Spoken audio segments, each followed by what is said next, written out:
नमस्कार, पेप्टेक टाइम मध्य प्रदेश समाचार में आपका स्वागत है। मैं हूं शिवेंद्र शुक्ला और आप देख रहे हैं पेप्टेक पॉडकास्ट में हम विभिन्न अतिथियों से, अपने मेहमानों से मुलाकात करते हैं और उनसे रिलेटेड तमाम मुद्दों पर विस्तार से बातचीत करते हैं। बातचीत में उनके जिंदगी से जुड़े तमाम पहलू भी आते हैं, सामाजिक सरोकारों से जुड़ी बातें भी होती हैं। तो आज जिस पॉडकास्ट की शुरुआत हम कर रहे हैं वो आपको काफी इंटरेस्टिंग लगेगा, क्योंकि उसमें कहीं ना कहीं आपके जीवन से जुड़ा विषय भी है। कई बार आपने फिल्म में डायलॉग सुने होंगे कि जिंदगी एक रंगमंच है और हम सब उसके कठपुतली हैं, ये एक कलाकार हैं। या फिर कई बार बातचीत में दोस्तों के साथ बैठे हुए ये डायलॉग बाजी हो जाती है कि यार नाटक मत करो। तो नाटक के विषय पर आज बात होगी, क्योंकि आज नाटक के एक बड़े जानकार हमारे बीच में मौजूद हैं।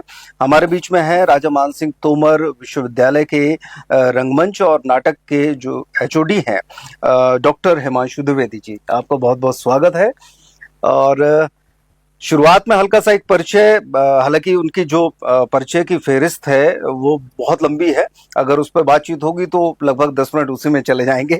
लेकिन मैं इतना जरूर बता दूं कि वो इसके साथ साथ अधिष्ठाता छात्र कल्याण है और संगीत नाटक अकादमी, और इसके अलावा भवभूति सम्मान, झांसी कला गुरु सम्मान के अलावा इस तरीके से एक लंबी लिस्ट है जिससे वो सम्मानित हो चुके हैं पूरे देश भर के विभिन्न सम्मानित मंचों पर। इसके अलावा 150 से भी ज्यादा नाटकों में अभिनय कर चुके हैं, 50 से भी ज्यादा नाटकों का डायरेक्शन हो चुका है। और साथ ही साथ उन्होंने स्वांग को लेकर, बुंदेलखंड का जो लोक नाट्य है स्वांग, उस स्वांग परंपरा को लेकर उन्होंने एक पुस्तक की रचना भी की है। और वो पुस्तक ऐसी पुस्तक है जो कि नेट जीआरएफ के छात्रों के लिए और जो रंगमंच में पढ़ रहे हैं उन छात्रों के लिए काफी लाभदायक है। और साथ ही साथ जो रंगमंच कर रहे हैं उनके लिए भी वो फायदेमंद है, क्योंकि अब आजकल स्वांग के बारे में बहुत सारी चीजें हमको पता नहीं चलती, काफी सारी चीजें लोप हो गई हैं। तो भारतीय लोकनाट्य को लेकर लगातार पूरे देश में काम चल रहा है और बुंदेलखंड की पृष्ठभूमि पर इसको लिखा गया है। साथ ही साथ पूरे देश में लगातार अलग अलग विश्वविद्यालयों में जाकर क्लासेस लेना, लोगों को बताना कि आखिरकार रंगमंच क्या है, और तमाम कार्यशालाएं, झुग्गी झोपड़ी के बच्चों के साथ भी हर साल कार्यशालाएं लगती हैं, उनको रंगमंच की बारीकियां सिखाई जाती हैं। तो एक छोटा सा परिचय था, बाकी हम बातचीत में खुलेंगे कि आखिरकार और तमाम कौन सी बातें हैं। तो हिमांशु द्विवेदी जी, सबसे पहले एक सरल शब्दों में हम दर्शकों को बताएं कि आखिरकार रंगमंच है क्या। सबसे पहले मैं पेप्टेक पॉडकास्ट के सभी श्रोताओं को प्रणाम करता हूं और आपका धन्यवाद देता हूं। आपने मुझे इस सुखद अवसर पर आमंत्रित किया, और सभी जो आज देख रहे हैं और आपके जो श्रोता हैं उनको पुनः प्रणाम करता हूं। निश्चित रूप से रंगमंच एक ऐसी कला है, रंगमंच एक ऐसा माध्यम है जिसके माध्यम से हम अपनी भावनाओं की अभिव्यक्ति मंच पर करते हैं। रंगमंच, अगर मैं कहूं तो मैं थोड़ा शास्त्र की अगर बात करूं तो कहते हैं, नाट्यशास्त्र का एक श्लोक है कि न तज ज्ञानम न च शिल्पम न सा विद्या न सा कला नासो योगो न तत्कर्म नाट्यस्मिन् यन्न दृश्यते। अर्थात ऐसा कोई ज्ञान, ऐसा कोई कर्म, ऐसा कोई शिल्प, ऐसी कोई विधा, ऐसा कुछ भी नहीं है जो नाटक में समाहित ना हो या नाटक में मंचित ना किया जा सके। बिल्कुल। तो निश्चित रूप से रंगमंच एक समग्र कला है जिसमें लगभग समस्त कलाओं का समावेश होता है, और उसका मुख्य जो माध्यम होता है वो उसकी कहानी, पटकथा और अभिनय, ये रंगमंच है। जी हाँ, वही जब कार्यशालाओं में लोग आते हैं तो हम उनको यही बताते हैं कि ये आप कुछ भी करते हैं, एक इंडिविजुअल, बहुत सारी कलाएं इंडिविजुअल होती हैं। आप घर पे पेंटिंग कर रहे हैं, अकेले डांस कर रहे हैं, सिंगिंग कर रहे हैं, लेकिन जब आप यहाँ पर आते हैं तो आपका वो सारी कलाएं वो इसमें भी उसी तरीके से यूज होती हैं, और आप एक समग्र एक नाटक तैयार करते हैं, खेलते हैं। और ये देश में वर्तमान की बात की जाए या आज से 50 साल पहले की बात की जाए, उस दौर का रंगकर्म और आज के रंगकर्म में कितना फर्क आया है। मतलब फर्क, हम ये कहें कि नाटकों के चयन के विषय पर भी बात करें, संसाधनों की बात करें, मंच पर जो उपलब्ध सामग्रियां हैं, जो सुविधाएं हैं, उनकी बात करें, और इसके अलावा साथ में उसमें दर्शकों को भी हम समाहित करें कि ये कितना फर्क है। या फिर हम इस तरीके से 50 साल ना लेके सीधा ये करें कि आजादी के समय से लेकर और आज के समय की अगर बात की जाए तो कितना क्या फर्क आप देखते हैं, क्योंकि आपने कुछ देखा है और कुछ पढ़ा होगा, जी जी कुछ अपने अनुभवों से जाना होगा। निश्चित रूप से स्वतंत्रता के पूर्व जो रंगमंच हुआ वो जिसको हम कहें कि बहुत सारी चीजें थी, जद्दोजहद थी, आजादी के आंदोलन में सब थे। तो रंगमंच के दो रूप चल रहे थे, एक तो व्यावसायिक रंगमंच जिसको पारसी थिएटर और रहा और टिकटेड शो हो रहे थे, और अव्यवसायिक रंगमंच भी चल रहा था जिसमें एक सामाजिक मुद्दे, सामाजिक विषय, स्वतंत्रता संग्राम से रिलेटेड समस्याएं, इनको लेके नाटक हो रहे थे, जिसमें भारतेंदु हरिश्चंद्र प्रसाद इत्यादि ये नाट्य परंपराएं रही। स्वतंत्रता के बाद रंगमंच का परिदृश्य धीरे धीरे बदला। विशेष रूप से अगर हम बात करें तो स्वतंत्रता के बाद प्रशासन शासन के माध्यम से बहुत सारे अकादमीज बनी, सेटअप बनाए गए, यूनिवर्सिटीज हुई, राष्ट्रीय नाट्य विद्यालय की स्थापना हुई, संगीत नाटक अकादमी की स्थापना हुई, लोक कला अकादमियों की स्थापना हुई, जहां कलाकारों के नित्य प्रतिदिन मंचन भी होने लगे और जिसको कहें कि प्रदर्शन भी होने लगे, और ये सतत प्रक्रिया धीरे धीरे बढ़ती चली गई। अगर पिछले 10-20 सालों के रंगमंच में हम बात कहें तो कहते हैं कि रंगमंच, हमेशा ये कहा गया, जैसे जब पारसी थिएटर आया था कि अब थिएटर का क्या होगा, सिनेमा जैसे आ गया तो अब तो थिएटर विलुप्त प्राय हो जाएगा। कोविड जब आया था तो कहा अब रंगमंच का क्या होगा, लेकिन कुछ नहीं हुआ रंगमंच का, क्योंकि रंगमंच की जो मूल अवधारणा है वो अभिनेता और विषय है, और विषय हमेशा समकालीन होता है। विषय अगर रोचक है, विषय अगर महत्वपूर्ण है, तो रंगमंच के लिए सिर्फ दो ही माध्यम है। तो तकनीक बदली है, चीजों का प्रदर्शन का तरीका बदला है, नई तकनीकें आई हैं थिएटर में, लेकिन सतत प्रक्रिया लगातार चल रही है। यूनिवर्सिटी के आने के बाद ट्रेनिंग प्रोसेस बदल गए हैं, एक अच्छे एक्टर तैयार हो रहे हैं और वो सिनेमा में भी जा रहे हैं और रंगमंच भी कर रहे हैं।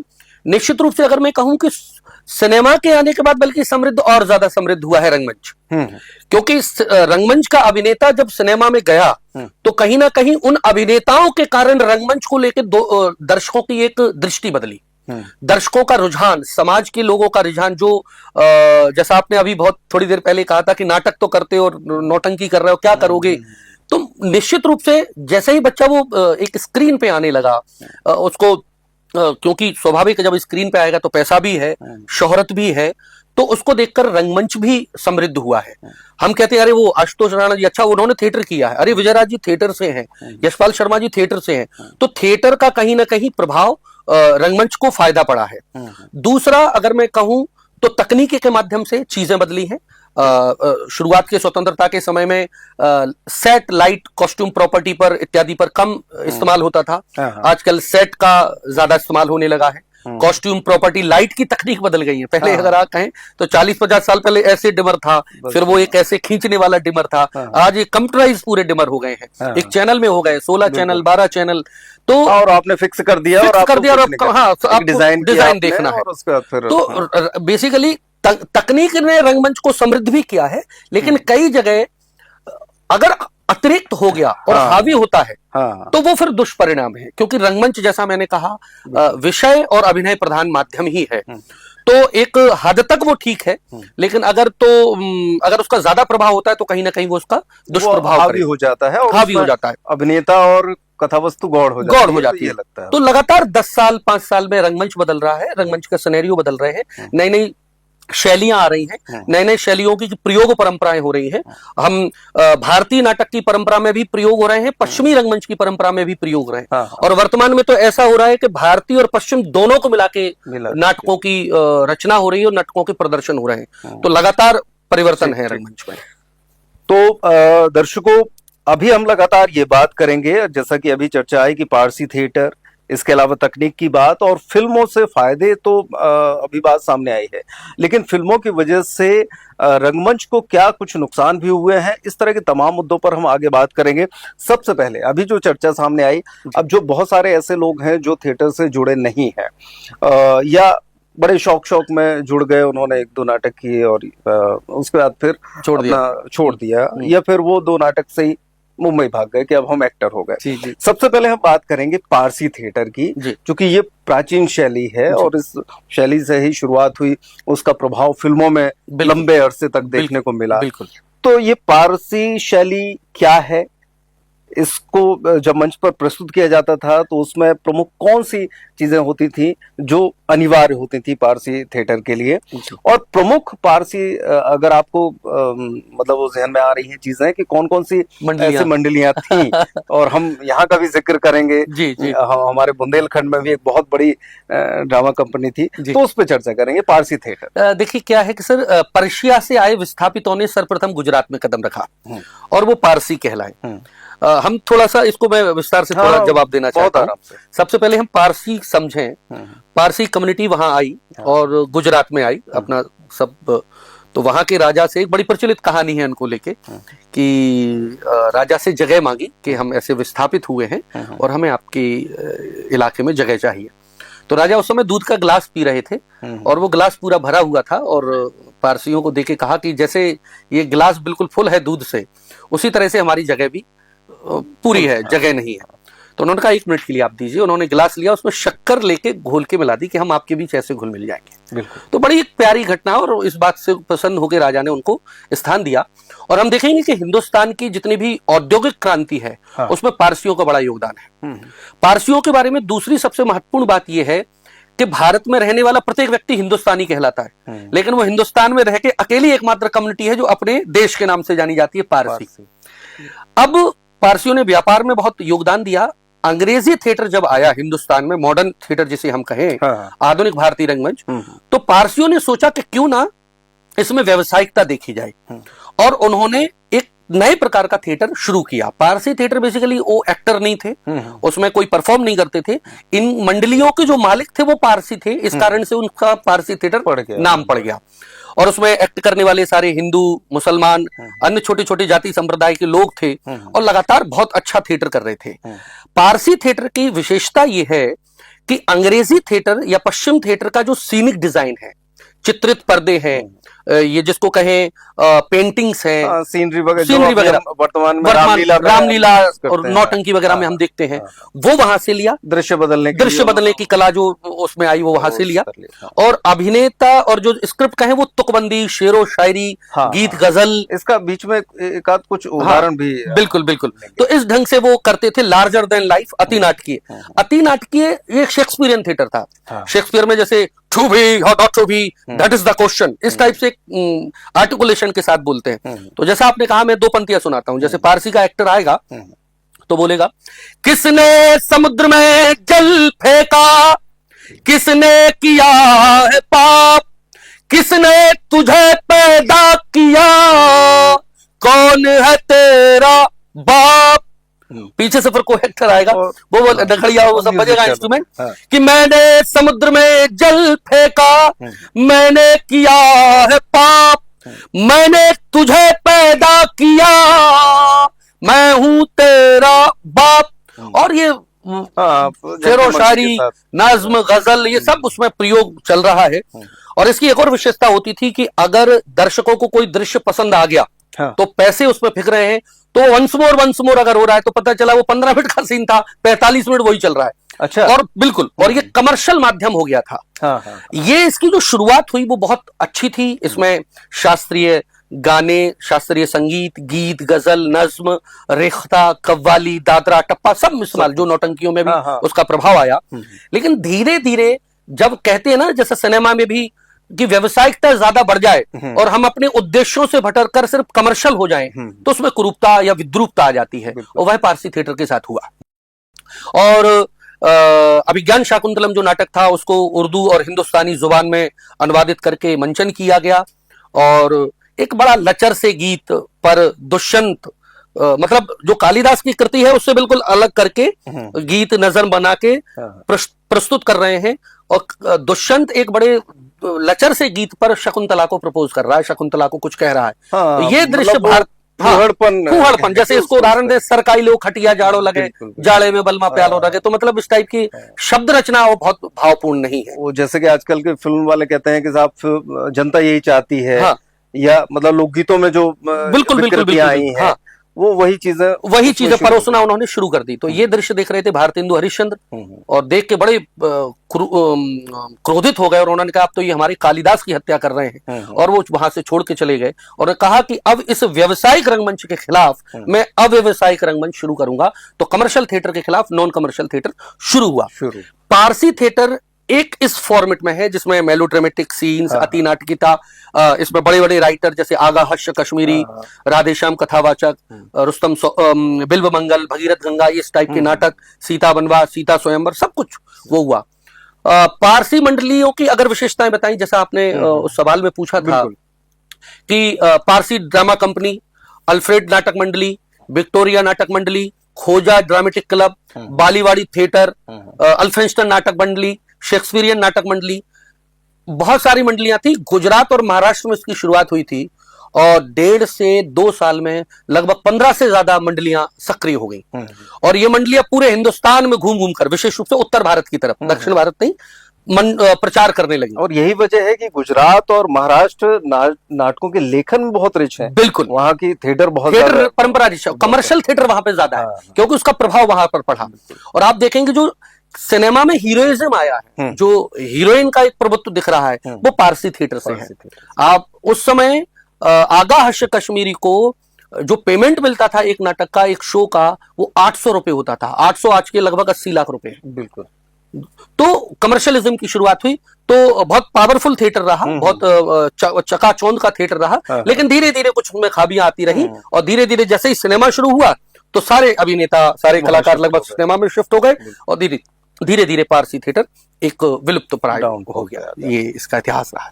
बुंदेलखंड की अगर बात करें तो यहाँ आसपास कौन सी ऐसी जगह थी जहाँ ये मैंने नाम तो सुने हैं, इस समय एकदम विस्मृत हो रहा हूँ, लेकिन सुना है चरखारी में, चरखारी बिल्कुल आपने ठीक कहा। जी हाँ, चरखारी में पारसी मंडलियां थी और लगातार वहां पे सक्रिय वो वहाँ के राजा जो है लेकर आए थे और फिर सीता स्वयंवर और इस तरह की बहुत सारी बिल्कुल लंबा समय, बल्कि यहाँ तक ग्वालियर में पृथ्वीराज कपूर आके पारसी नाटक का मंचन किया है। झांसी का भी कुछ हमने ऐसा सुना है, लेकिन बुंदेलखंड अंचल में आई है पारसी मंडलियां और यहाँ पर नाटक। और यही वजह है कि पृथ्वीराज कपूर चूंकि उससे जुड़े रहे हैं, इसलिए लंबे समय तक फिल्मों में उनका वही अंदाज रहा। बिल्कुल उसी मेलोड्रामेटिक तरीके से बोलना और वो बाद में तो उनकी शैली बन गई, मतलब जो मुगले आजम वाला वो जो है वो कैरेक्टर इतना हावी हो गया कि फिर उसके बाद उससे निकल नहीं पाए। मतलब वो कहीं पर भी जाएंगे तो उनका वो नजर पेटेंट हो गया। जी, तो ये पारसी थिएटर की बात हो गई। अभी जो फिल्म और इसकी बात हुई कि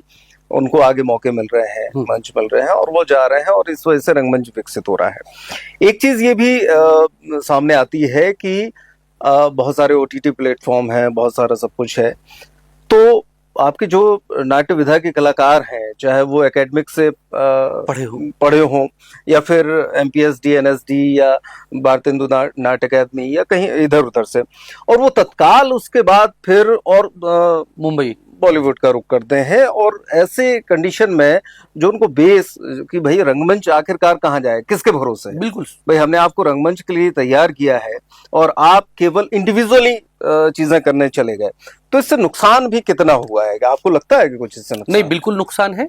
एक्चुअली देखिए, व्यक्ति केंद्रित अगर बात करें तो वो अपने भविष्य या उसके लिए जा रहे हैं, लेकिन इसमें 2 बातें हैं कि उनको मुख्य रूप से जाना सिनेमा में था, तो मुझे ऐसा लगता है कुछ थोड़ा बहुत थिएटर करके अगर सिनेमा की पढ़ाई करके जाएं तो ज्यादा बेहतर है।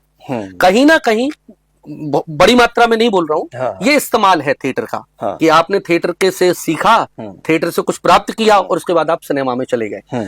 बल्कि आपका थोड़ा कर्तव्य भी बनता है कि आप रखें, कुछ समय अच्छे से थिएटर करें, अपनी कम से कम आपने जो सीखा तो 1-2 बच्चे और पैदा कर दें, अगली पीढ़ी तैयार कर दें, उसके बाद आप चले जाएं। मुख्य रूप से जो बच्चों के जाने का कारण है वो है अर्थ, कि सिनेमा में उनको थोड़ी सी प्रसिद्धि मिलती है, सिनेमा में उनको पैसा मिलता है। लेकिन मैं निश्चित रूप से कहूं तो रंगमंच में भी बहुत पैसा है, लेकिन उसमें थोड़ी धैर्य है। अब आप ये कहें कि सिनेमा जितना पैसा है तो ऐसा नहीं। सिनेमा एक अलग माध्यम है, रंगमंच एक अलग माध्यम है, लेकिन हाँ, दाल रोटी और एक अच्छे जीवन यापन जितना पैसा तो है।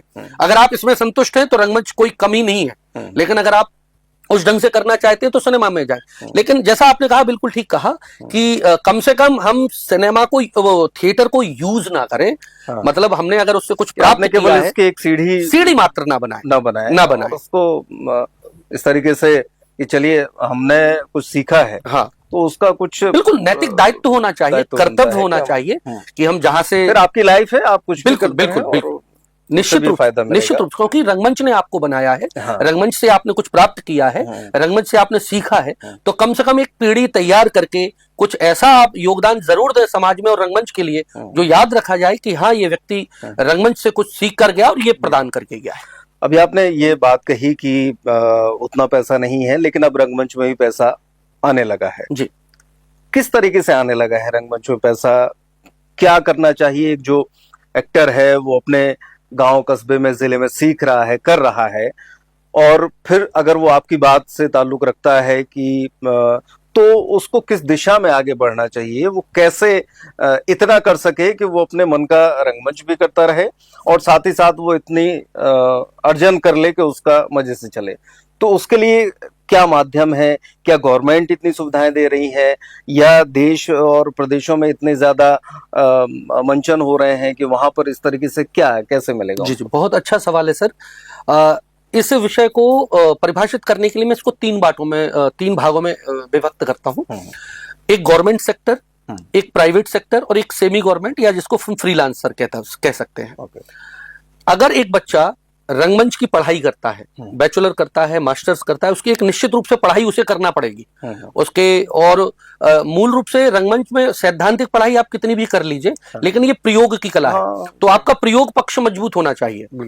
उसके बाद अगर आप बात करें तो उत्तर भारत में कम से कम 15 यूनिवर्सिटीज हैं जहां पर प्रोफेसर, एसोसिएट प्रोफेसर और असिस्टेंट प्रोफेसर हैं। अगर मैं नाम लूं तो Punjab university Patiala, Punjab university Chandigarh, Raja Man Singh Tomar music and arts university, Indira Kala Sangeet Vishwavidyalaya, Antarrashtriya Hindi Vishwavidyalaya, Allahabad university, Pondicherry university, Wardha university, इन सब में government university, doctor Hari Singh Gour Vishwavidyalaya Sagar, यहाँ पर professor, associate professor, assistant professor इनके पद हैं, यहां आप सिलेक्ट हो सकते हैं। इसके अलावा दक्षिण भारत में भी बहुत सारे वो हैं। इसके अलावा हम बात करें तो संगीत नाटक अकादमी, केंद्रीय संगीत नाटक अकादमी, फिर रीजनल संगीत नाटक अकादमी, चंडीगढ़ संगीत नाटक अकादमी, उत्तर प्रदेश संगीत नाटक अकादमी, बिहार, सभी प्रदेशों की अपनी अकादमी। इसके अलावा फिर केंद्र, zonal centre, north zone culture centre, south zone, उनमें director, regional director, programme officer, पूरा सबकी जगह है। तो आप एक अच्छी पढ़ाई करके इसके अलावा अगर मैं बात करूं तो अलग अलग जगह बड़े बड़े ऑडिटोरियम्स हैं, टैगोर थिएटर है, श्री राम सेंटर है, अभिमंच है, वहां पर भी प्रोग्राम ऑफिसर, जवाहर कला केंद्र जयपुर में है।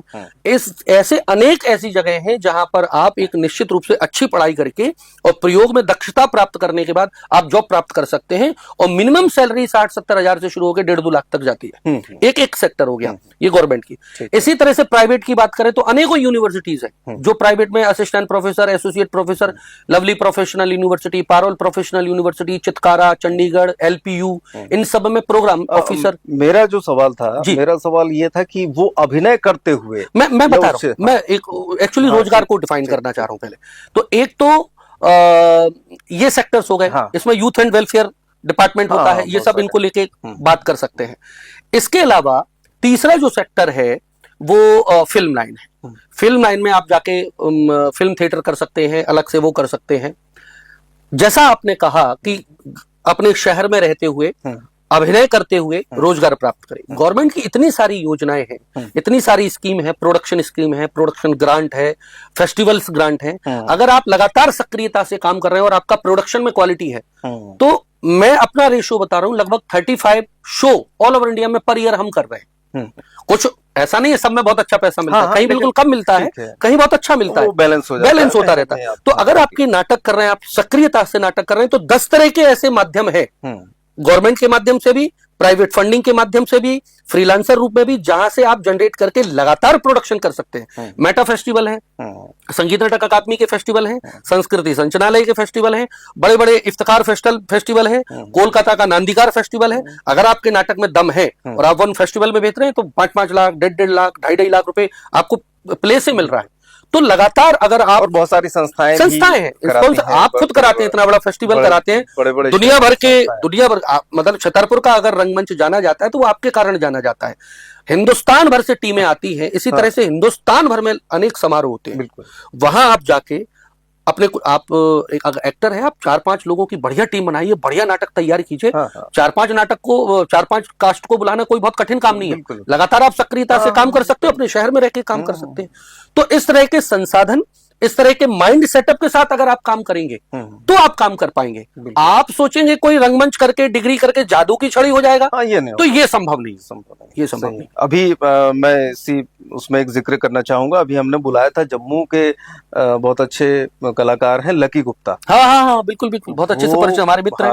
वो माँ मुझे टैगोर बना दे, माँ मुझे टैगोर बना दे। हाँ, और वो घूम घूम के पूरे देश में कर रहे हैं, लगभग 1500 से ऊपर कर, 1600, यहाँ 1630वां शो था। वाह वाह, देखिए 1630, अब तो 50 के ऊपर हो गया। कितना समर्पित कलाकार है, समर्पित है। और 500-700 की भीड़ में वो बिना माइक के, बिना किसी कॉस्ट्यूम प्रॉपर्टी कुछ नहीं, और वो बड़ी जिंदा दिली से करते हैं। और उनका इसी तरीके से चल रहा है। तो एक फकीरी भी जरूरी है। देखिए, होना चाहिए। हम अगर बहुत ज्यादा लग्जरियस लाइफ की कल्पना करें, वो भी है थिएटर में, वो भी है, लेकिन उसका थोड़ा रास्ता लगे, आपको समय देना पड़ेगा। आपको ब्रॉडवे थिएटर करना पड़ेगा। बिल्कुल। अगर आप मुगले आजम करें, और धैर्य भी रखना पड़ेगा। आशुतोष राणा जी का प्ले ब्रॉडवे थिएटर है। किंगडम ऑफ ड्रीम, गुड़गांव गली, बॉलीवुड, दुबई, इन सब में ब्रॉडवे थिएटर है। तो उस एक्टर को 2.5 लाख रुपए पेमेंट हो रहा है। अगर आप उस लेवल का काम कर रहे हैं, उस लेवल पे आपकी प्रख्यात है, तो आप ब्रॉडवे थिएटर कीजिए और आपको बहुत पैसा मिलेगा। लेकिन आप धरातलीय रंगमंच कर रहे हैं, जो हम कर रहे हैं, आप कर रहे हैं, तो उसके लिए पैसा उतना नहीं है, लेकिन इतना कम भी नहीं है कि आप अपना जीवन यापन एक अच्छे ढंग से ना कर पाए। तो रंगमंच में धैर्य, समर्पण और शिद्दत की बात है, और उसके माध्यम से आप बहुत अच्छा रंगमंच करके जीवन यापन भी कर सकते हैं। ये बात हमने यहाँ पर करी, बहुत सारे उदाहरण सामने आए हैं। अभी मैं एक इंटरव्यू देख रहा था परेश रावल जी का। जी, वो एनएसडी में बिल्कुल बतौर चेयरमैन रहे। उनकी बड़ी नाराजगी थी, जो शुरुआत के डायरेक्टर्स रहे हैं उनको लेकर, और काफी मतलब उनको कई पहलू में थी कि साहब कोई ठिकाना नहीं है, 20-20, 25-25 लाख रुपए का सेट और बजट के साथ आप कर रहे हैं, लेकिन आपने केवल बस नाटक किया और छोड़ दिया। उनको कहीं ये बेस नहीं मिल पाया कि वो आगे बढ़ें, करें, कैसे क्या करें। और इस दिशा में उनकी ये शिकायत थी कि इस दिशा में जो नाट्य संस्थान हैं वो अभी भी बहुत कुछ काम नहीं कर रहे। आप कितना सहमत है इस बात से? मैं उनकी बात से 50-50% सहमत हूँ। निश्चित रूप से संस्थान बहुत खुल गए हैं, एक्टिंग पढ़ा रहे हैं, डिग्री दे रहे हैं, लेकिन उसके बाद उस कलाकार का क्या होगा, अगर जैसे आप रंगमंच में कहें, उसकी चिंता नहीं की। होना यह चाहिए कि संस्थान 2 हों जी, लेकिन संस्थान के बाद उसको जाने के लिए हर जिले में कम से कम एक रेपेट्री होना चाहिए। भाई जैसे कि वो एमबीए कराया आपने या कोई बड़ी डिग्री कराई, फिर आप कैंपस बुला लेते, इंजीनियरिंग कराते हो, आप बड़े उससे बताते हो कि साहब हमारे यहाँ कैंपस का आयोजन, बिल्कुल। लेकिन ये आदमी निकलता है इसके लिए कुछ नहीं है, उसकी मजबूरी है। इस कारण से वो सिनेमा में जा रहा है, उसकी भी मजबूरी है। एक्चुअली क्या करना चाहिए, सोसाइटी का भी दायित्व है और प्रशासन का भी दायित्व है, क्योंकि बिना प्रशासन के, बिना राज्याश्रय के ये संभव नहीं है। तो शुरू से ही जाता है संस्कृत रंगमंच का बिल्कुल हमेशा रहा है। अब आप कला, संस्कृति और साहित्य एक आत्मीय सुख और समाज को एक अच्छे दिशा के लिए होता है, ये कमर्शियल माध्यम नहीं रहता है कि आप सोचे कि हर चीज से पैसा ही आए, तो ये संभव नहीं है। रंगमंच एक समाज को अच्छी दिशा में ले जाने के लिए भी है। तो जैसे विदेशों में होता है कि हर म्युनिसिपल कॉर्पोरेशन जो है उनका अपना एक ऑडिटोरियम है, और उन ऑडिटोरियम में हर दिन प्ले हो रहे हैं। तो अगर ऐसे हर जिले में, छतरपुर में, ग्वालियर में, सागर में, पन्ना में एक गवर्नमेंट ऑडिटोरियम स्थापित करे और वहां कुछ स्टाफ रखे और लगातार नाटक हो और उन नाटक के पेड हो, धीरे धीरे अगर अच्छे नाटक होंगे तो दर्शकों में एक रुचि बढ़ जाएगी, और दर्शक धीरे धीरे टिकट, गवर्नमेंट अगर ग्रांट देती है, गवर्नमेंट 50,000 रुपए ग्रांट देती है और फिर कहती है कि आप कोई टिकट नहीं रखेंगे, 50,000 में होता क्या कैसे करेंगे? 25-30,000 का तो सेट लग जाता है। सही है। और छोटी जगह के ऑडिटोरियम में लाइट नहीं होती, ऑडिटोरियम में, ग्वालियर में लाइट नहीं है, अलग से करना है, तो 25-30,000 तो बचा क्या बेचारे के पास?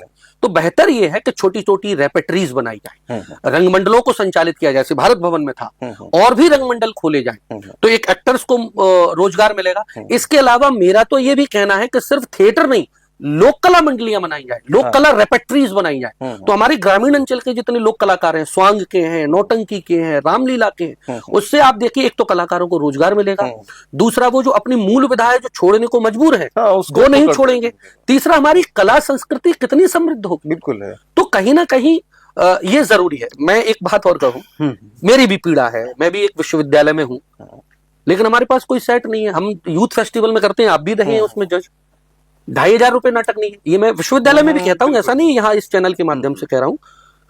एक जगह है जहां अगर आपको 50,000 का गड्ढा खुदवाना है तो वो भी खुदता है, हो जाएगा।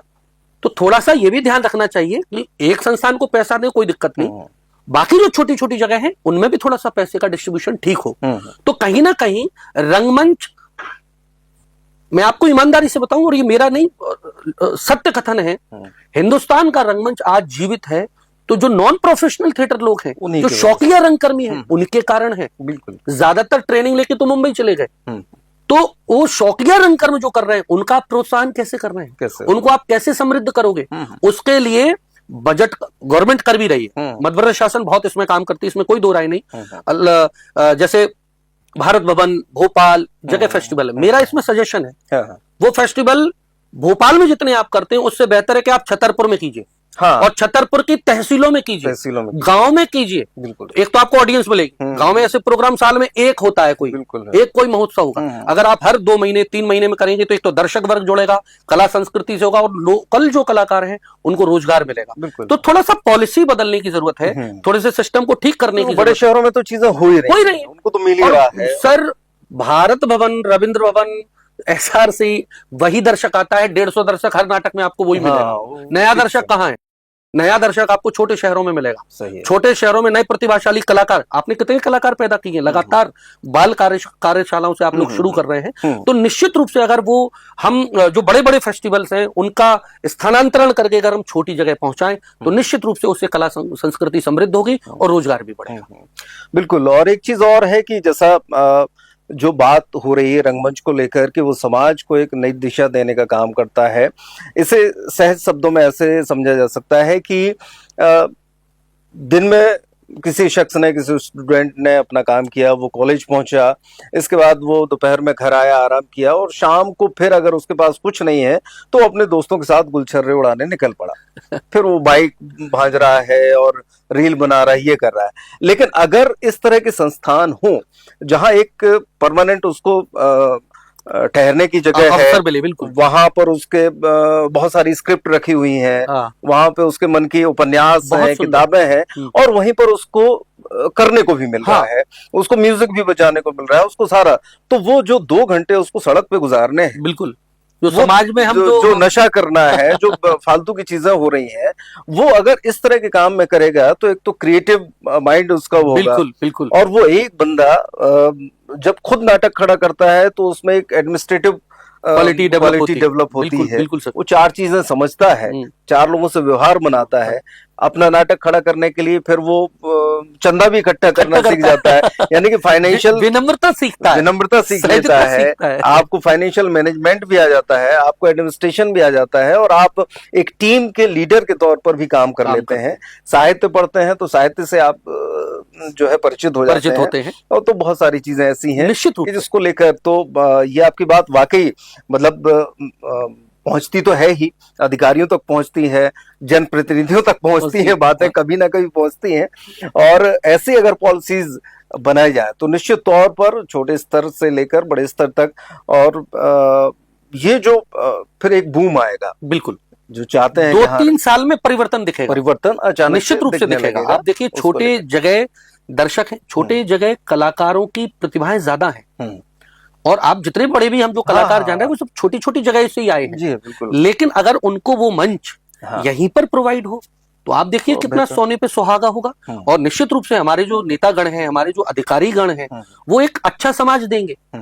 आपने बहुत महत्वपूर्ण बात कही है कि वो बच्चा जो एक गलत दिशा में जा रहा है वो चैनलाइज हो जाएगा, वो अच्छा काम करेगा। तो इनडायरेक्ट में कला संस्कृति यही करती है। कला संस्कृति रोजगार का बहुत माध्यम नहीं है। आप उसको सोचें कि हर चीज से फंडिंग हो, ऐसा जरूर नहीं है। कला संस्कृति आपको एक अच्छा नागरिक बनाती है और एक अच्छा समाज बनाती है। है। कुल मिला के ये है। चलिए यहाँ से अब बात ले चलते हैं कि नाटक बहुत सारे हैं और नाटकों में ताकत इतनी ज्यादा है कि अंग्रेजों ने उस समय पे नाटक बंद करवाए, लेखन भी बंद करवाया, किताबें बंद कराई, और वर्तमान में भी ऐसी हैं कि साहब ये नाटक नहीं होगा क्योंकि सत्ता के विरुद्ध है, इतनी ताकत से बात करता है। कितनी ताकत होती है नाटक में जब आप करने पे आ जाते हैं? नहीं, नाटक तो ताकत का ही माध्यम है। नाटक बेसिकली प्रतिरोध की कला है।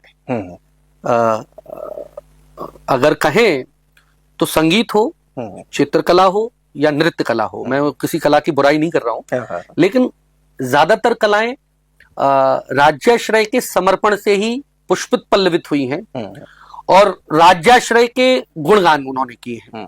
रंगमंच चाहे लोक का हो, चाहे शास्त्र का हो, कहीं ना कहीं रंगमंच का मूल जो आत्मा है वो समाज में हो रहे अत्याचार, अन्याय या जो कमियां हैं उनको प्रदर्शित करता है, चाहे वो किसी भी शैली का नाटक हो। तो इसमें दोनों का दायित्व है, शासन प्रशासन का भी है और कलाकारों का भी है। कोई भी काम कहने का एक तरीका है। मतलब स्वाभाविक है, नाटक समाज का हर वर्ग देख रहा है। अगर कुछ ऐसे शब्द हैं, ऐसी चीजें हैं जो डायरेक्ट हम, कुछ ऐसी फिल्में होती ना जो हम अपने परिवार के साथ नहीं देख सकते, तो ऐसी अगर चीजें हैं तो एक बार कोई महिला या कोई अपने बच्चों को लेके नाटक देखने आए और कुछ ऐसा देखे, नाटक में ये होता है, तो वो दर्शक वर्ग खत्म हो जाएगा। तो इन चीजों का तो कलाकारों को ध्यान रखना पड़ेगा। दूसरा, शासन प्रशासन को भी थोड़ा सा जिसको कहें कि बड़े दिल वाला होना पड़ेगा। मतलब अगर कोई हमारी कमी दिखा रहा है या कुछ हमें चीजों में सुधार हो सकता है तो उसको पॉजिटिव लेके सुधार करें। बिल्कुल। जैसे मैं आपको एक उदाहरण दूं, बुंदेली स्वांग या नौटंकी या कहीं का भी कोई भी लोकनाट्य हो, और कोई भी लोकनाट्य प्यार प्यार से हंसी मजाक में कमियां ही बताता है। जैसे एक बुंदेलखंड के स्वांग का एक दृश्य है, तो दो कलाकार आपस में बात कर रहे हैं, कहते का भैया आवे में देर काय कर दी, तो कहीं अकेले मठा रोटी खावे से दोनों नहीं लगाता है। तो अर्थ इसका ये है कि उसने पूछा कि आने में देर क्यों कर दी, वो कहता है कि मठा रोटी जो खिलाई है, मठा जो आयोजक के जो सरपंच साहब बैठे उन्होंने मठा रोटी खिलाई है, तो कहां से दौड़ लगेगी, दूध रोटी दो। तो शासन प्रशासन का भी दायित्व है कि धैर्य रखें अगर पॉजिटिव चीज है, और कलाकारों का भी दायित्व है कि हम कहें, रचनात्मक ढंग से कहें, रचनात्मक पॉजिटिव तरीके से कहें। ऐसे तरीके से ना देखिए, किसी को भी डायरेक्ट गाली देना, किसी को भी डायरेक्ट कटाक्ष करना, वैसे रंगमंच ऐसा माध्यम है ही नहीं। फिर कला का मतलब, फिर कला का मतलब क्या है? फिर तो एक वो रिक्शा वाला और उसमें आपको कोई अंतर है। लेकिन आप एक रचनात्मक तरीके से कह रहे हैं तो जो भी है वो बड़ा दिल रखे। पिता को अगर बच्चा कुछ कह देता है तो पिता सोचता है कि हाँ यार चिंतन करो, और उसके बाद उसमें सुधार, क्योंकि हमारे जो बुजुर्ग हैं उनकी जिम्मेदारी है समाज को बेहतर बनाने की, उनकी जिम्मेदारी है रंगमंच को बेहतर बनाने की, कलाकारों को बेहतर, तो दोनों की रिस्पॉन्सिबिलिटी मुझे नजर आती है और दोनों की ही जिम्मेदारियां तय हैं। अभी ये बात जो निकल कर आई कि बहुत सारी फिल्में ऐसी होती हैं कि हम फैमिली के साथ नहीं देख सकते।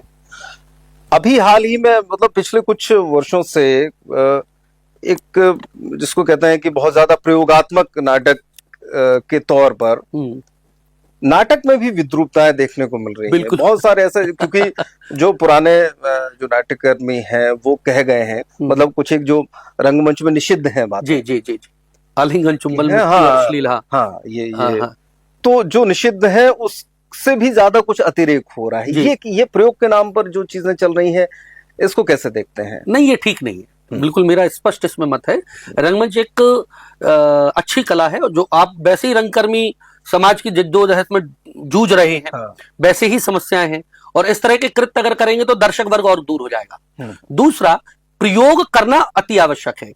रंगमंच प्रयोग धर्मी ही है, हमेशा प्रयोग धर्मी ही रहेगा, लेकिन प्रयोग के नाम पे कुछ भी कर देना रंगमंच नहीं। आपने लिया और टायर उठा लिया, कई है ऐसे, मैं नाम नहीं लूंगा, कि टायर उठा के कहते हैं कि ये मेरा धनुष है, धनुष अश्वत्थामा का। अब वो सबको दिख रहा है टायर है, या तो इतना रिलेवेंट हो, इतना अद्भुत हो कि उसके बिना बात ही नहीं बन रही हो, जबकि आप एक सामान्य छड़ी उठा लेंगे तो वो ज्यादा प्रभावी है, हाँ, कि धनुष से ज्यादा कुछ कन्वे हो रहा हो। मतलब जो धर्मवीर भारती जी ने लिखा, अगर उनमें कुछ कमी रह गई हो और लगता है कि नहीं धनुष कम था, टायर से ज्यादा वो होगा, तो टायर लो, नहीं तो प्रयोग के नाम पे कुछ भी मत करो, वो प्रयोग फिर खराब कर देगा, आने वाली पीढ़ियों को खराब कर देगा। तो स्वाभाविक है एक निर्देशक की, एक अभिनेता की एक नैतिक जिम्मेदारी बनती है, क्योंकि अगर वो रंगमंच कर रहे हैं तो ऐसा रंगमंच करें कि 10 दर्शक और जुड़े, लोग प्रभावित हो, माता पिता प्रभावित हो कि हम, और आचरण भी ऐसा रखें कि माता समाज ये कहे कि हाँ हमारा बच्चा थिएटर करता है, गर्व से कहें, ऐसा ना हो कि क्या नाटक नौटंकी लगा रखी है। इस बात का तो ध्यान रखना पड़ेगा। भारतीय नाटकों में एक उपमा बड़ी आम है, सभी करते हैं, सुनते हैं कि जो है कालिदास को भारत का शेक्सपियर कहा जाता है। कितना ताल्लुक रखते हैं इस बात से, और क्या समानताएं हैं और क्या फर्क है? आपको क्या लगता है, चूंकि आपने उनको भी किया है, इनको भी किया है, पढ़ा है और पढ़ाया है, तो कालिदास के नाटकों में और शेक्सपियर के नाटकों की अगर बात की जाए तो उसमें कितनी समानता है, कितना फर्क है? और शैली की बात करें या फिर चूंकि परिवेश तो खैर अलग अलग है ही, जी, लेकिन कितना अंतर आपको लगता है? कालिदास की रचना जब लिखते हैं तो कालिदास कहते हैं वागर्थ विविसंपृक्तो वागर्थ प्रतिपत्ते जगतः पितरौ वंदे पार्वती परमेश्वरौ। उनका फोनेटिक्स देखिए, उनकी कलात्मकता देखिए, कंपेयर कुछ नहीं है। हुआ क्या है, जब किसी का अधिपति था और लंबे समय तक उनका एक राज ही रहा है, तो उन्होंने कहा कि कालिदास शेक्सपियर के समान है, जबकि शेक्सपियर 200 से 400 ईसा पूर्व हुए हैं। एक कहा, मतलब किसी का कंपेयर नहीं, मैं शेक्सपियर को भी कम नहीं आंक रहा हूं, शेक्सपियर की अपनी परंपरा है, शेक्सपियर का अपना एक दृष्टिकोण है, लेकिन कालिदास कालिदास है। कालिदास का किसी से तुलना करना, किसी उपमा से उनको सुशोभित करना, कालिदास या भारतीय परंपरा का अपमान है। जब हिंदुस्तान में अंग्रेज तो यही कहते थे, Indians and dogs are not allowed theatre के लिए, और दूसरा आप तो गवार हैं, एक जो फोक शब्द दिया है उसका अर्थ ही होता है अभद्र, अश्लील, बेतुका और बेढंगा, तो आप तो सपेरों का खेल करते हैं, कुत्ते बिल्ली ये सब कर रहे हैं। तो भारत के लिए तो उनकी यह अप्रोच थी। लेकिन जब सर विलियम जोन ने अभिज्ञान शाकुंतलम कलकत्ता की लाइब्रेरी से पढ़ा और उसके बाद अनुवाद किया, वो भाषाविद था, 14 प्रकार की भाषा, अंग्रेजी कह रहे हैं, ये भी इंडियन ने नहीं किया किसी ने। और इंट्रोडक्शन में वो लिखता है कि मैं बड़ा सौभाग्यशाली हूं कि इतना अद्भुत ग्रंथ जो है, इतनी अद्भुत जो रचना है, जो पूरे विश्व में कहीं नहीं है, इतना रस के ऊपर जो बात कर रहा है, जो प्रेम के ऊपर बात कर रहा है, ऐसी कृति कहीं नहीं लिखी, मैं उसका अनुवाद कर रहा हूं, मैं बड़ा सौभाग्यशाली हूं। और लिखता है कि मैं बड़ा दुर्भाग्यशाली हूं कि एक ग्रंथ का ये लोग जो बार बार जिक्र करते हैं, नाट्यशास्त्र, वो मेरे पास उपलब्ध नहीं है। तो नाट्यशास्त्र की फिर खोज शुरू होती है। तो Kalidas basically sir William zone के अनुवाद के बाद पूरे विश्व की दृष्टि भारत के रंगमंच को लेकर बदल गई। तो कालिदास वो महान नाटककार है। शेक्सपियर जो है, शेक्सपियर अपनी एक परंपरा से आते हैं, उन्होंने ट्रेजेडी, ट्रेजिक कॉमेडी, अलग अलग प्रकार के नाटक लिखे और अलग अलग दर्शन दिया। तो मुझे लगता है दोनों में कोई तुलना नहीं की जा सकती, समानता जरूरी है कि कालिदास जो है एक वृद्ध लेखक है और नाट्यशास्त्र के नियम सिद्धांतों के आधार पर नाटक करते हैं, तो उसके कई भाव, कई प्रकार, कई चीजें शेक्सपियर में भी प्राप्त होती हैं। तो हम ये तो कह सकते हैं कि रस, भाव और अभिनय और स्क्रिप्ट लेखनी की तुलना में दोनों में समानता है, लेकिन अगर दोनों की क्वालिटीज की बात करें तो दोनों भेद हैं और दोनों महान हैं। और मेरा व्यक्तिगत तो है कालिदास ज्यादा महान है। इंडियन होने के नाते ये थोड़ा भारतीय है और मैं थोड़ा संस्कृत नाटक करता हूँ और नाट्यशास्त्र का प्रेमी हूँ, तो ऐसी कृतियां नहीं है। बिल्कुल। चलिए अब थोड़ा सा रुख बदलते हैं, प्रदेश की तरफ आते हैं। मध्य प्रदेश की अगर बात करें तो मध्य प्रदेश में एक बड़ी समृद्ध रंगमंच की परंपरा रही है। आपको इनमें से कौन से ऐसे नाम प्रमुख याद आते हैं जिन्होंने रंगमंच की दिशा में बहुत बेहतर काम किए हैं, अपनी मंडलियां बनाई हैं और छात्रों को आगे बढ़ाया मध्य प्रदेश में? हाँ, विशेष रूप सबसे पहले तो बाबा करण साहब, अलखनंदन जी, बंसी कौल साहब और कमल वशिष्ठ जी और विभा मिश्रा, आलोक चटर्जी, तनवीर साहब भी, हबीब हबीब साहब, बिल्कुल, हबीब तनवीर साहब, उनके नाम से तो एक्चुअली संयुक्त मध्य प्रदेश, हाँ, वो पहले छत्तीसगढ़ में वहाँ पहुंच करते गए, थे, हाँ। निश्चित रूप से। और अब बहुत लंबी परंपरा है सर, बहुत लंबी परंपरा है। अगर हम स्वतंत्रता के पहले देखें तब भी ग्वालियर में 1938 से आर्टिस्ट कंबाइंड है, तो वाई सदाशिव भागवत उनकी परंपरा रही है ग्वालियर की। और क्या नाम भूल रहा हूँ, राष्ट्रीय नाट्य विद्यालय से वो आए, राम गोपाल बीएम शाह साहब, तो बीएम शाह साहब। और भारत भवन की पूरी एक लंबी समृद्ध परंपरा, अशोक जी हो चाहे, उसमें एक पूरी लंबी परंपरा। और लोक कला अकादमी जो है, वहां के जितने लोग रहे, तो इन सब की एक लंबी परंपरा। इन लोगों ने तो बहुत महत्वपूर्ण और एक ऐसा काम किया जिन्होंने पूरे मध्य प्रदेश के रंगमंच को अंतरराष्ट्रीय स्तर पर स्थापित किया। हबीब साहब की तो बात ही अलग है। हबीब साहब ने तो एडिनबरा थिएटर फेस्टिवल में जब वो किया तो पूरा विश्व की नजरें बदल गई। एक इंस्टीट्यूशन से लेके एक ग्रामीण अंचल के जो कलाकार हैं, उनसे जब उन्होंने नाटक करवाया, चाहे वो मिट्टी की गाड़ी हो, चाहे चरणदास चोर हो, चाहे आगरा बाजार हो, तो वो तो, और चरणदास चोर का तो कहाँ, मतलब आप देखिए कौन सी शैली परंपरा, तो वो तो हबीब साहब हैं, है ना। तो ऐसे अनगिनत परंपरा, और वर्तमान में भी जितने भी रंगकर्मी हैं बहुत अच्छा काम कर रहे हैं। आज की युवा पीढ़ी भी बहुत अच्छा काम कर रही है। निश्चित रूप से कई युवा जो वर्ग है, जो पास आउट होने, मेरे ही बच्चे पास आउट होने के बाद बहुत बेहतर रंगमंच कर रहे हैं, सशक्त रंगमंच कर रहे हैं और सक्रिय रंगमंच कर रहे हैं। तो मतलब कुछ 8-10 नाम क्या कहूं, मतलब अगर मैं परंपरा कहूं तो 150, 200, 250, 500, 1000 ऐसे नाम हैं जिनके कारण रंगमंच मध्य प्रदेश का समृद्ध है। अब चूंकि बहुत सारे हमारे युवा दर्शक भी देख रहे होंगे, और ये जिक्र जरूर आना चाहिए कि वो अगर मध्य प्रदेश नाट्य विद्यालय या फिर राष्ट्रीय नाट्य विद्यालय एनएसडी या जो अन्य प्रदेशों में इस तरीके से संस्थाएं हैं, अगर उनमें जाना चाह रहे हैं तो उनको किस तरीके से तैयारी करनी चाहिए, क्या क्या बहुत जरूरी है। आप अधूरी तैयारी के साथ जाते हैं, फिर निराश होकर लौट आते हैं, तो बेसिक चीजें कौन सी हैं जिसको प्रमुखता से ध्यान रखना पड़ेगा। इतना काम तो आपको करना ही है, अगर आपने इतना काम नहीं किया तो आप फिर बेवजह वहां पर जा रहे हैं और समय खराब कर रहे हैं। तो अगर इतना आप काम करके जाते हैं तो एक आप में कॉन्फिडेंस लेवल अलग होगा और आप वहां बेहतर परफॉर्म कर पाएंगे। और खासतौर पर ये कि अपने गुरु का भी वहां नाम कर पाएंगे कि भाई 2 नाटक करके गए, किसने भेजा, बोले साहब फलाना, अरे बोले अभी हाल ही की मेरे साथ घटना है।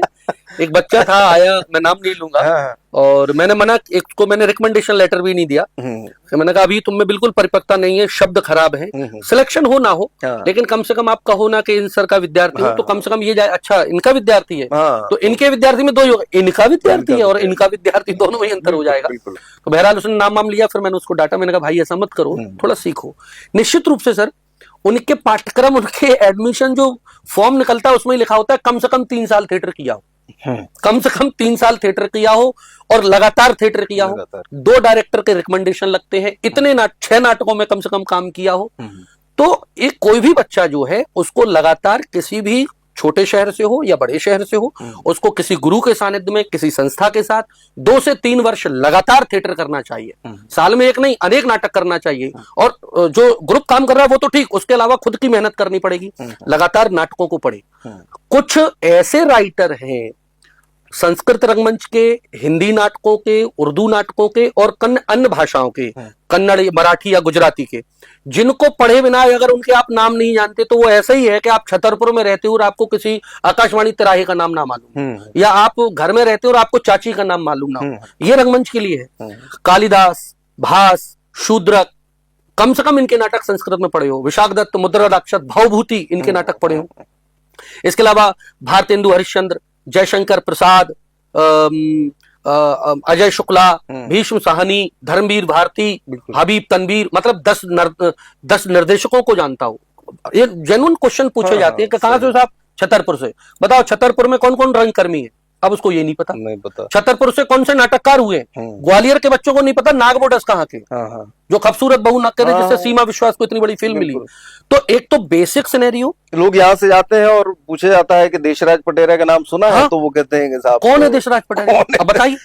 तो ये दुर्भाग्य है। आप अपनी इमेज खराब कर रहे हैं और जिसका रिकमेंडेशन लेटर लेकर गए हैं, बिल्कुल उसकी भी वही बात है सर, कि हम अपने घर में रह के चाची, फूफा, जीजा का नाम नहीं पता, तो अगर ऐसा नहीं है तो कम से कम आप अपने आप को भी खराब कर रहे हैं और जिस संस्था से या जहां से आप जा रहे हैं वो भी है। तो एक रंगमंच के विद्यार्थी को कम से कम 3 साल थिएटर करके जाए, रेगुलर थिएटर करके जाए, गुरु के सानिध्य में समर्पण भाव से सीखे, प्रयोग वैसा ना रहे कि किया और चले गए।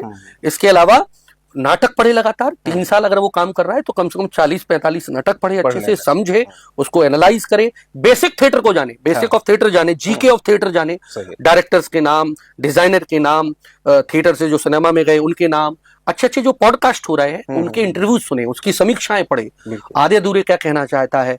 इसके अलावा ये तो एक सैद्धांतिक एक जानकारी का पक्ष है, अच्छी स्पीच तैयार करे अलग अलग भावों के साथ, और स्वाभाविक जब करेगा अपने फोक के बारे में उसको मालूम हो, अपने क्षेत्र के बारे में हो। और इनको बहुत ज्यादा इम्पोर्टेंस जरूरी है सर, क्योंकि अब तो बहुत सी चीजें फोक से उठाई जा रही हैं। आप ये देखिए कि छोटे छोटे शहरों की कहानियां बिल्कुल ओटीटी में और फिल्में बन रही हैं, बिल्कुल, कि अब चूंकि अब हो गई प्रेम कहानियां बड़े शहरों की, और खून खराबा लोगों को लग रहा है कि वो अब तो पंचायत जैसी वेब सीरीज आप देखिए, वेब सीरीज बिल्कुल सरल, सहज और अल्प बजट में आप कितना हिट हो रहा है। ये पंचायत से ध्यान आ गया। रघुवीर यादव जी जो है अपने बड़े कलाकार हैं, हमारे मध्य प्रदेश के हैं, मध्य प्रदेश से बहुत सारे, बुंदेलखंड, और बाकी आशुतोष राणा, मुकेश तिवारी, गोविंद नामदेव जी, ये ऐसे नाम हैं। इनके बारे में, रघुवीर यादव जी के बारे में कहा जाए तो बहुत सारे तो इंस्ट्रूमेंट बजा लेते हैं। और उस दौरान जब स्ट्रगल उनका एलएसडी में प्रवेश को लेकर एक कहानी चलती है, वो कितनी सही है कि वो 12वीं पास थे और उनको करना था, लेकिन वहां पर ग्रेजुएशन के पहले चूंकि लिया नहीं जाता तो उनके लिए कुछ चेंज नियम को सशल करके लिया गया था। अच्छा, ये बिल्कुल सही, मतलब ये कहीं उड़ती हुई बात नहीं, उड़ती हुई बात नहीं है। देखिए मैंने भी सुनी है, असली बात ये है कि मैं रघुवीर दादा को कॉल कर लूंगा उनसे पता करके मैं आपको जरूर बता दूंगा। लेकिन एक ये अगर ये बात सही है तो भी बहुत अच्छी है, और नहीं है उड़ती खबर है तो भी बहुत अच्छी है।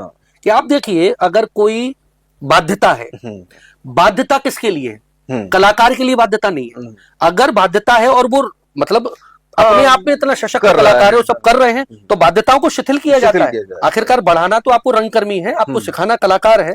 क्योंकि केवल उस लाइन की वजह से एक अच्छा कलाकार अगर मान लीजिए नहीं लेती है एनएसडी, तो कितना गजब कलाकार जो है छोड़ हो सकता है कि वो छोड़ उन्हीं के कारण तो राष्ट्रीय नाट्य विद्यालय जाना जा रहा है। इन कलाकारों के कारण संस्थान जाने जाते हैं। संस्थान नहीं बनाता, कलाकार संस्थान की गरिमा को बढ़ाता है। तो अगर ये अवधारणा भी चल रही है तो भी बड़ी अच्छी अवधारणा है कि ऐसा हुआ है। और अलकाजी साहब के बारे में तो बहुत सारा हमने पढ़ा भी है, सुना भी है, किस तरह से उन्होंने किया है बहुत सारे बच्चों को। तो रघुवीर दादा तो अपने आप में अद्भुत। चलिए, अब समापन की तरफ बढ़ते हुए आप बात कर लेते हैं बुंदेलखंड के लोकनाट्य स्वांग की जी, और उसी से जुड़ी हुई आपकी पुस्तक की जी। दोनों एक साथ जो है जिक्र आ जाएगा जी। तो सबसे पहले, क्योंकि बहुत सारे बुंदेलखंड के लोग भी अभी नाटक कर रहे हैं, लेकिन अब वो चूंकि वो चकाचौंध वाला मामला है, तो वही ऐसे नाटक जो लिखे हुए हैं या तो वो उठाकर और कर लिए जाते हैं। लेकिन जो हमारा बेस है उसको जाने बिना, क्योंकि वो इतना कितना प्रयोगवादी, आप देखिए कि कोई स्क्रिप्ट तो होती नहीं थी। वर्तमान में जो चीजें चल रही हैं वो 4 लोगों ने मिलके बातों बातों में उसको लेके कहना शुरू कर दिया और वो मजे का एक प्ले तैयार हो गया। तो दरअसल स्वांग की शैली क्या है, बुंदेलखंड का नाट्य है, शैली क्या है और किस तरीके से उसमें काम होता है, और फिर उसके बाद ये कैसे आपके जहन में आया कि इस पे काम करना जरूरी है और एक पुस्तक निकल कर सामने आई। मैं उल्टे से शुरू करता हूँ। ठीक। मैं चंडीगढ़ पंजाब यूनिवर्सिटी में पढ़ रहा था और वहां मैंने नेट क्वालिफाई किया, जेआरएफ हुआ और मैंने पीएचडी प्रारंभ की। और मैंने प्रारंभ में विषय रखा था theatre its significance in education. तो एजुकेशन को लेकर मैंने काम किया, कोर्स वर्क भी चलता रहा। लगभग 8 से 9 महीने तक, साल भर ही हो गया था, लगातार एजुकेशन, थिएटर एजुकेशन को लेकर मैंने काम किया, प्रयोग भी करने लगा। धीरे धीरे मुझे मालूम चला कि मैं थिएटर एक्टिंग पे कम और एजुकेशन पे ज्यादा जा रहा हूँ। मैंने ये चिंता व्यक्त की, मैंने कहा एजुकेशन का थोड़ी ना, करना तो रंगमंच है। तो अपनी गाइड से चर्चा की तो उन्होंने कहा तुम क्या करना चाहते हो? तो मैंने कहा मैं विचार करता हूँ। तो बचपन में चंदेरी में मेरी स्कूलिंग रही, फिर मैं ग्वालियर रहा, उसके बाद फिर चंडीगढ़ और हिमाचल ये सब रहा, मैं जेएनयू सेलेक्टेड भी रहा। तो कहीं ना कहीं बचपन में मेरे दिमाग में जब चंदेरी में मेला भरता था तो गणगौर का एक वो मेला निकलता था, उसमें राई बेड़नी डांस ये सब होता था। तो बड़ी हास्य की घटना है कि बच्चे हैं देख रहे हैं बाड़ी, तो एक मम्मी के मुंह बोले मामा थे, वो बोले कि मोनल तो बिगड़ गए, घर का नाम मोनल है, कहीं मोनल तो बिगड़ गए, कहीं का है, कहीं भी तो बेड़ियां देख रहा है, ये तो राई देख भी जा रहा है। तो मम्मी ने हमसे पूछा क्यों, कहाँ जाते हो, क्या देखा? किसने कहा मम्मी? मामा जी कह रहे थे। हमने मामा जी कहते थे हमने कहा मामा जी देख रहे हैं मतलब। तो वो घटना बड़ी याद आई, हमने कहा इसको देख के पढ़ते। तो फिर मैं चंडीगढ़ से ग्वालियर आया, सबसे पहले डॉक्टर कमल वशिष्ठ जी से मुलाकात हुई। मैंने कहा कुछ बुंदेलखंड को है, अगर इस क्षेत्र के लिए कुछ कर पाए तो देखते हैं, अगर कुछ मिला तो उन्होंने कुछ बताया, चर्चा थी, स्वांग स्वांग सुना था, पढ़ रहे थे तो साहित्य में तो मिलता था स्वांग पे, लेकिन कोई डिटेल नहीं थी। फिर उसके बाद मैं आदिवासी कला परिषद भोपाल गया, वहां कुछ किताबें मिली, कुछ आर्टिकल्स मिले, कुछ चौमासा पत्रिका में लेख मिले, रिसर्च वगैरह कहीं नहीं थी। फिर नाम दिया तो डॉक्टर हरि सिंह गौर विश्वविद्यालय सागर पहुंचा, ललित मोहन जी से मुलाकात हुई, राकेश सोनी जी से मुलाकात हुई, बताया। मतलब सिनॉप्सिस बनाने से पहले लगभग बुंदेलखंड अंचल मैंने कुछ छांटा, एक्सप्लोर किया, 15-20 दिन रहा। तो मुझे कुछ आर्टिकल, कुछ पत्रिकाएं, कुछ लेख ये सब मिले, कोई किताब या कुछ ऐसी थीसिस वगैरह इस पे कुछ नहीं थी। कुछ कलाकार बताते गए, तो एच.एस. गौर यूनिवर्सिटी सागर के राम साहब पांडे जी हैं, कनेरा में ही है, पांडे जी से मिले आए, संतोष पांडे जी से मिले आए, इधर मिले आए, उधर मिले आए, जितने जो भी बता गया, ये समझ आ गया कि इस विषय पर काम नहीं, लेकिन इस विषय पर काम हो सकता है और अद्भुत काम हो सकता है। बुंदेलखंड की एकमात्र परंपरा है और विलुप्त होने की कगार पे इस पे ज्यादा काम हुआ भी नहीं। बिल्कुल। बहरहाल दिमाग में आया, इतना मटेरियल था कि इस पर रिसर्च शुरू की जा सकता है। मैंने चैप्टराइजेशन किया, विद्वानों से मदद ली, बलभद्र आपके यहाँ के पुस्तकालय जो आपके परमार साहब, उनकी भी, बहादुर सिंह परमार, उनकी भी कई मुझे किताबें मिली, डॉक्टर नर्मदा प्रसाद गुप्त, बलभद्र तिवारी, इन सब का कुछ मिल गया। मैंने सिनॉप्सिस सबमिट किया और फिर मैंने अपनी रिसर्च वर्क शुरू की और बहुत जेन्युइन और मन से की, क्योंकि एक तो बुंदेलखंड से, दूसरा ऐसा विषय मिल जाए जिसपे आप मन से काम करना चाहे अपने क्षेत्र के लिए। तो आया, सागर में गया सबसे पहले, क्योंकि सांस्कृतिक राजधानी अगर बुंदेलखंड की है तो सागर है। तो सागर में एक बस स्टैंड पे होटल था, उसमें ऊपर एक कमरा ले लिया परमानेंट, वो छोटा सा, और घर से बाइक ले आया और बुंदेलखंड के लगभग जितने गांव थे, जिसने जो एड्रेस बताया उसको कवर किया। अभी मेरे पास बुंदेलखंड के 264 इंटरव्यू है और अलगदा का लास्ट इंटरव्यू मेरे पास है। उसके 2 महीने बाद उनका देहावसान हो गया था। कांगड़ा के थे छन्नूलाल, वो आपके वो लक्ष्मण दादा रजक, सबके इंटरव्यू, छोटे कलाकार बड़े कलाकार जितने मिले, मन से काम किया और लगातार पूरे बुंदेलखंड में मैंने जाना और स्वांग पर अच्छा काम हो गया। फिर मैंने किताब भी निकाली और उस किताब को इनलेक्स थिएटर अवार्ड मिला है 1,30,000 का। अब स्वांग की बात करता हूं, तो ऐसे में स्वांग से जुड़ा। ठीक। तो एक तो उसके प्रति पीएचडी करना तो एक उद्देश्य था, लेकिन उसके साथ एक भावनात्मक उद्देश्य था कि मैं अपने क्षेत्र के लिए कुछ काम करूं, क्षेत्र पे काम करूं। तो स्वांग पे काम किया, देखा, राई बधाई, और फिर उसको किया भी मैंने। और एक दो बातें और जोड़ दूं कि जब मैं यूनिवर्सिटी में आ गया तो मैंने पाठ्यक्रम में स्वांग रखा और हर साल 2 स्वांग बच्चों को करने पड़ते हैं और मैं नाटक करते ही स्वांग। फिर मेरी वो शैली जोन भी बन गया। तो और जब नेक की टीम का विजिट हुआ यूनिवर्सिटी में, तो नेक की टीम ने बधाई दी और 20 नंबर अलग से दिए कि एक विलुप्त होती लोक नाट्य परंपरा को यहाँ पुनर्जीवित किया जा रहा है, जबकि एच.एस. गौर यूनिवर्सिटी सागर में स्वांग का नहीं है, जो बल्कि गढ़ है, जबकि वहां होना चाहिए, क्योंकि ये चंबल क्षेत्र पड़ जाता है थोड़ा। जो अगर ग्वालियर से चंद्रवली नाका क्रॉस करते हैं तो बुंदेलखंड का आता है। तो ये स्वांग को जानने, समझने या जुड़ने का वो था। बुंदेली स्वांग बुंदेलखंड में रात भर राई बधाई या अन्य प्रकार के नृत्य जो हैं उनको होने की परंपरा, शाम को 6 बजे से शुरू होंगे और सुबह 6-7 सवेरे होने तक वो होते हैं। तो रात भर जब नृत्य चलता है तो बेड़नियों के जो एक उसके 3-4 कारण है।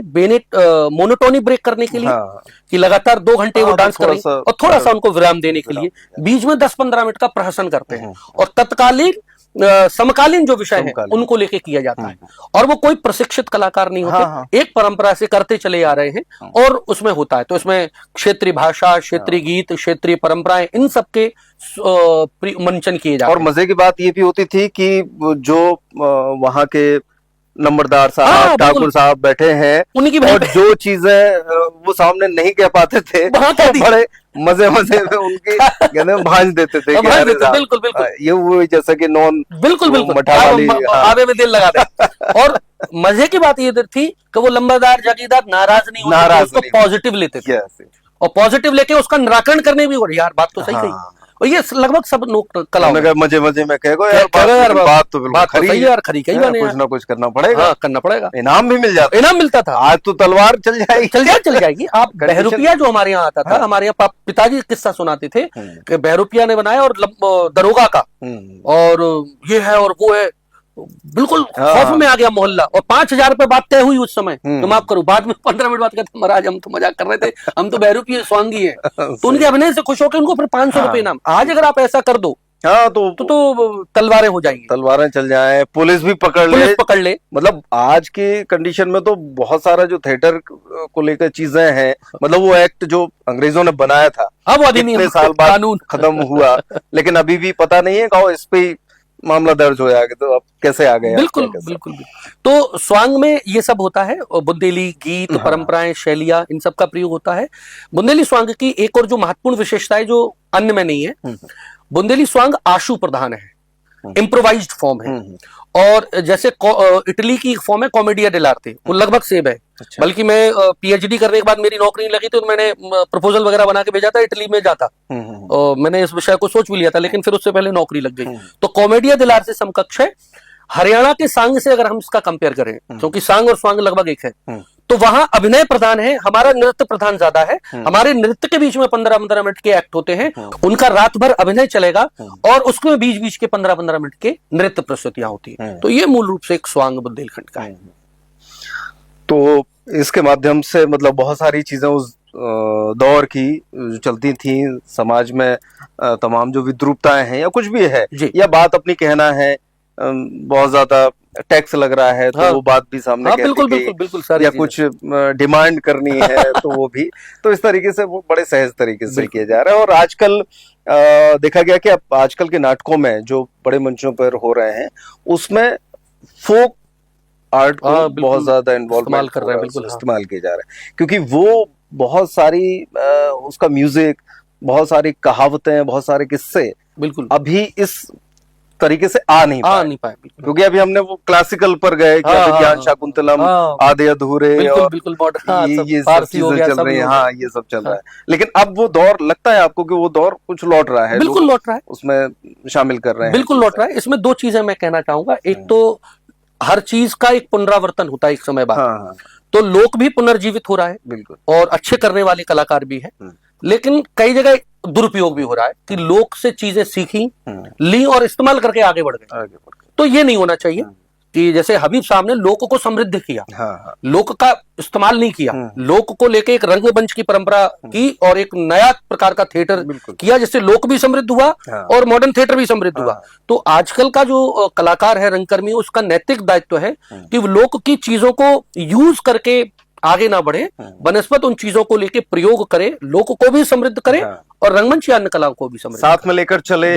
और आपने जो सीखा है उसको अपने सहयोगियों तक, अपने जो आपके जूनियर हैं उन तक पहुंचाएं। आप अपने लिए अवश्य काम कर रहे हैं, लेकिन अगर आप फिल्मी दुनिया में पहुंच गए हैं तो समय ऐसा निकालें कि भाई साल 2 साल में 1 महीने के लिए अपनी जन्मभूमि, कर्मभूमि पर लौटें। बिल्कुल, क्योंकि आपका बड़ा नाम हो जाता है तो आपके नाम से बहुत सारी चीजें इकट्ठी हो जाती हैं, बिल्कुल, काम सहज हो जाता है, लोगों में उत्साह बढ़ जाता है कि फलां भैया आए हैं, 4 फिल्में उन्होंने करी हैं और अब वो हमारे साथ थिएटर कर रहे हैं, नाटक कर रहे हैं, घूम रहे हैं। उनको अपना बचपन याद करना चाहिए कि वो कैसे बड़े थे। अगर उनको ऐसे अवसर नहीं मिले होते तो क्या आज वो वहां होते? क्या पता उनके परिवार या समाज कहता तुम भी डॉक्टर बनो, बिल्कुल, और मन तुम्हारा था नहीं।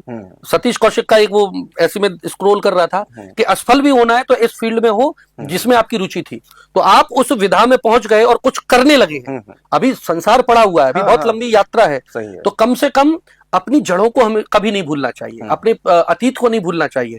हम किस कठिनाई से आए हैं, हमें सपोर्ट करने वाले लोग कौन कौन थे, उनको याद करते हुए जाइए। और आप जैसे कई ऐसे कलाकार होंगे जिनकी आंतरिक प्रतिभाएं होंगी जो समाज या परिवार के कारण नहीं कर पा रहे होंगे, आप उनको सबल देंगे, आप कहेंगे तो वो परिवार भी मानेगा, सोसाइटी भी मानेगी, क्योंकि आप स्थापित कलाकार होने जा रहे हैं। सही है। तो कम से कम आपकी बात मानेंगे तो आपके कारण कितनों का भला होगा, ये दिमाग में रखना चाहिए। चलिए, तो रंगमंच को लेकर, नाटक को लेकर हालांकि ये बहुत कम है जितनी भी बातचीत हुई है, क्योंकि बहुत इतना बड़ा विषय है, इतनी बातें हैं, विभिन्न पहलुओं पर अगर हम बात करना चाहें तो एक बड़ा लंबा समय लगेगा। तो डॉक्टर हिमांशु द्विवेदी जी छतरपुर से बड़ा गहरा ताल्लुक रखते हैं और यहीं पर उनकी ससुराल भी है, ये भी मैं बता दूं, तो उनका आना जाना अक्सर लगा रहेगा। हम अलग अलग मुद्दों पर बीच बीच में उनसे राय लेते रहेंगे, बातचीत करते रहेंगे, लेकिन ये जो इतनी सारी बातचीत का लब्बो लुआब है वो यही है कि आप अगर किसी कला क्षेत्र में जाना चाहते हैं, रंगमंच एक बेहतर साधन है, क्योंकि इसमें न सिर्फ एक्टिंग और ये सब चीजें हैं, बल्कि आपकी पर्सनालिटी डेवलपमेंट है, आपको बातचीत करने का तरीका मिलता है, आपको चार लोगों के बीच में खड़े होने की तमीज आती है। बिल्कुल। आप जो है अपने स्कूल कॉलेज के टाइम पे वहां बड़े पूरी शिद्दत के साथ आकर काम कर सकते हैं, क्योंकि आप में वो कॉन्फिडेंस आ जाता है, और सामूहिकता से काम करने में जो एक खुशी मिलती है उसका एक अपना अलग आनंद है। फिर इसके बाद लाइन बहुत सारी खुली हैं, आप एमपीएसडी जा सकते हैं, एनएसडी जा सकते हैं, फिल्म लाइन में जा सकते हैं, आप अपना खुद का ग्रुप खड़ा करके उसमें काम कर सकते हैं, 10 लोगों को और जोड़ सकते हैं, और फिर सरकार की तमाम योजनाएं हैं, उन योजनाओं के माध्यम से थोड़ा थोड़ा ही सही, लेकिन अपने घर में रहकर, घर में काम करते हुए समाज को एक बेहतर वातावरण देने की कोशिश कर सकते हैं, जिससे कि आप खुद, जो स्वांतः सुखाय की बात होती है, आपको भी खुशी मिलेगी, 10 लोगों को और भी खुशी मिलेगी। तो हम लगातार इस बातचीत को आगे भी जारी करते रहेंगे, कई और एपिसोड के माध्यम से बहुत सारी बातें होंगी। डॉक्टर हिमांशु द्विवेदी जी, आपका बहुत बहुत धन्यवाद। बहुत बहुत धन्यवाद सर, बहुत अच्छा लगा। आपके अद्भुत सवाल, आपका अद्भुत व्यक्तित्व, और प्रसन्नता इस बात की है कि एक रंगकर्मी का साक्षात्कार भी रंगकर्मी ले रहा है। तो निश्चित रूप से आपसे भी हम सभी सीखते हैं, और आपके दर्शकों को और आपके सभी श्रोताओं को बहुत बहुत धन्यवाद, प्रणाम। आपने अवसर प्रदान किया, बहुत बहुत धन्यवाद।